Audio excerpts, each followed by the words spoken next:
बिस्मिल्लाहिर्रहमानिर्रहीम। अस्सलाम वालेकुम बच्चों, आज हम लोगों ने चैप्टर नंबर 12 स्टार्ट करना है जो कि है लूप कंस्ट्रक्ट। तो सबसे पहले हम लोग जो समझेंगे वो है लूप। लूप क्या चीज़ होती है? अ स्टेटमेंट और set of statement that is executed repeatedly is known as loop. ठीक है, यानी कि जब हमने कोई चीज़ बार बार रिपीट करवा के दोबारा एग्जीक्यूट करवानी होगी तो उस चीज़ को हम क्या कहेंगे? लूप। यानी कि जब आपने कोई एक स्टेटमेंट या सेट ऑफ स्टेटमेंट्स एग्जीक्यूट करवाना है, कब? बार बार। ठीक है, तो उस चीज़ को हम क्या कहते हैं? Loop. The structure that repeats a statements is known as iterative, repetitive और लूपिंग कंस्ट्रक्ट। ठीक है, जिस स्ट्रक्चर में हम ये सारी स्टेटमेंट्स लिखते हैं, यानी कि ये रिपीट होने वाली स्टेटमेंट्स लिखी जाती हैं, उस स्ट्रक्चर को क्या कहा जाता है? आइटरेटिव भी कहा जाता है, रिपीटेटिव भी कहा जाता है और लूपिंग भी कहा जाता है। Loops are basically used for two purposes. ठीक है, लूप बेसिकली दो पर्पसेस के लिए इस्तेमाल होती हैं। पहला पर्पस क्या है इसका?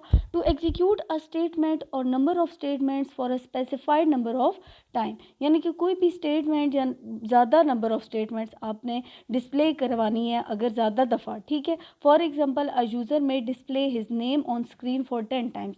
मिसाल के तौर पे अगर यूज़र चाहता है कि उसका नाम स्क्रीन के ऊपर 10 मरतबा डिस्प्ले हो तो उसके लिए वो किस चीज़ का इस्तेमाल करेगा? लूप का इस्तेमाल करेगा अपने प्रोग्राम के अंदर। ठीक है, तो दूसरा इसका पर्पज़ क्या है? To use a sequence of values. जैसे कि मिसाल के तौर पे हम लोगों ने अपनी स्क्रीन के ऊपर वैल्यूज़ डिस्प्ले करवानी है एक सीक्वेंस के अंदर। ठीक है, तो बजाय इसके कि हम हर एक चीज़ के लिए अलग अलग वेरिएबल इनिशियलाइज़ करवाते रहें और अलग अलग वेरिएबल इस्तेमाल करते रहें, उससे बेहतर है कि हम लूप का इस्तेमाल कर लें। फॉर एग्जांपल अ यूज़र में display a set of natural numbers from 1 to 10। मिसाल के तौर पे अगर यूज़र चाहता है कि स्क्रीन के ऊपर उसको नेचुरल नंबर डिस्प्ले हों, किस तरह डिस्प्ले हों? एक सीक्वेंस में डिस्प्ले हो। ठीक है, तो वो वहाँ पे किस चीज़ का इस्तेमाल करेगा? लूप का इस्तेमाल करेगा।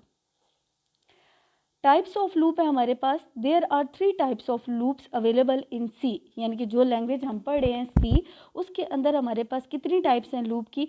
3 टाइप्स हैं।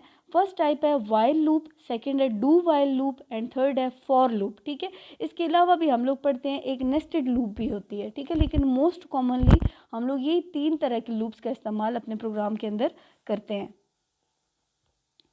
तो आज हम थोड़ा सा वाइल लूप की तरफ जाते हैं। वाइल लूप क्या चीज़ होती है? While loop is a simplest loop of C language. यानी कि सबसे आसान तरीन या सादा तरीन जो लूप है सी लैंग्वेज में, वो क्या कहलाती है? While loop. This loop executes one or more statements while the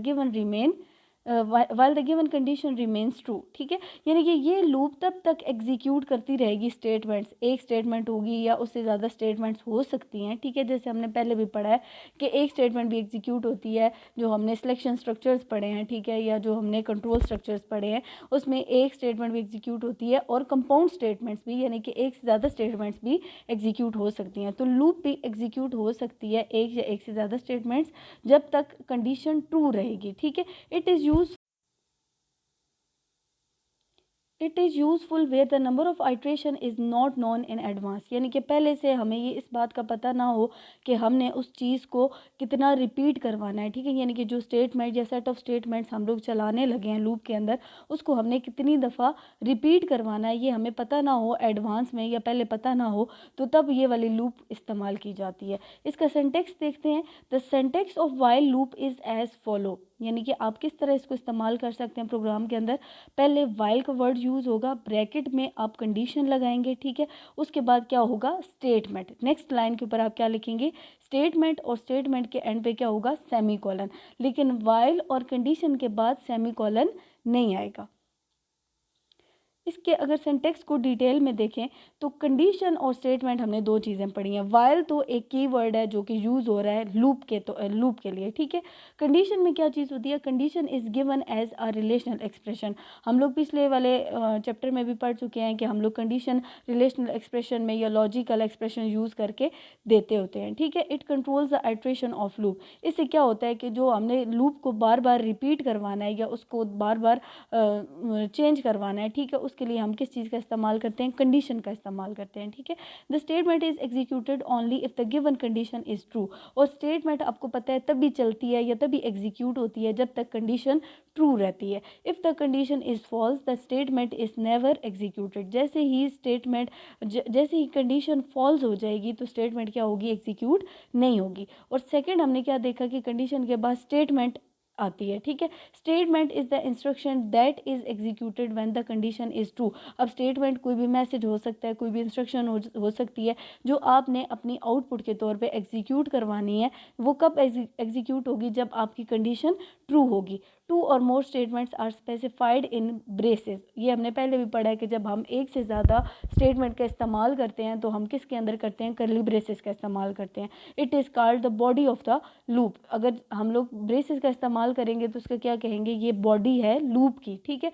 the syntax of while loop with compound statement is as follows. पिछला जो अभी हमने सिंटैक्स देखा है वो सिंगल एक स्टेटमेंट के साथ था।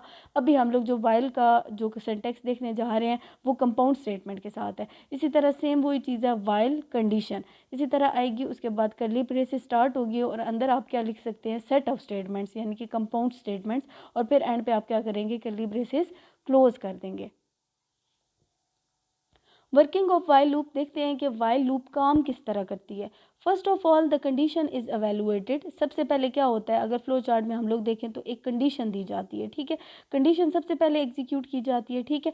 If it is true the control enters the body of the loop and executes all statement in a body. अगर यहाँ पे कंडीशन चेक होगी और वो ट्रू होगी तो किधर चली जाएगी, लूप की बॉडी में चली जाएगी, ठीक है। और वहाँ पे क्या करेगी, सारी स्टेटमेंट्स को क्या करेगी, एग्जीक्यूट करवा देगी। After executing the statements it again moves to the statement of loop and evaluates the condition again. अगर आपको यहाँ पे ध्यान दें तो कंडीशन से अगर कंडीशन ट्रू होगी तो लूप बॉडी में आ गया, ठीक है। उसके बाद जब सारी स्टेटमेंट एग्जीक्यूट हो जाएंगी जो लूप के अंदर हमने लिखी हैं, उसके बाद कंट्रोल दोबारा किधर जाएगा, दोबारा फिर कंडीशन पे जाएगा, ठीक है। और फिर कंडीशन को क्या करेगा, इवेलुएट करेगा।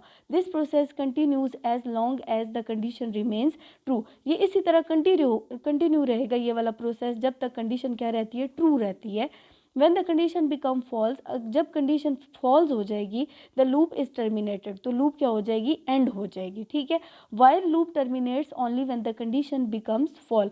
कहते हैं कि वाइल लूप हमेशा तब खत्म की जाती है, तब टर्मिनेट की जाती है जब उसकी कंडीशन फॉल्स होती है। If the condition remains true, जब तक कंडीशन ट्रू रहेगी the loop never ends, loop कभी भी ख़त्म नहीं होगी। A loop that has no end point is known as infinite loop. जिस लूप का कोई एंड पॉइंट नहीं होता उसको हम क्या कहते हैं, इनफाइनाइट लूप। यानी कि कंडीशन ट्रू होगी, लूप की बॉडी में जाएगा, वो स्टेटमेंट्स एग्जीक्यूट होंगी, दोबारा फिर कंट्रोल आपका फिर दोबारा कंडीशन को एग्जीक्यूट करेगा, एवेलुएट करेगा। फिर उसके बाद अगर कंडीशन ट्रू होती है तो दोबारा लूप की बॉडी में चला जाएगा कंट्रोल। और अगर कंडीशन फॉल्स हो जाती है तो फिर आपका प्रोग्राम क्या हो जाएगा, वहाँ पे एंड हो जाएगा, ठीक है। इसके बाद हम लोग नेक्स्ट लेक्चर में कुछ एग्जांपल्स देखेंगे वाइल लूप का इस्तेमाल करके कि हम किस तरह वाइल लूप का इस्तेमाल कर सकते हैं अपने सी प्रोग्राम्स के अंदर।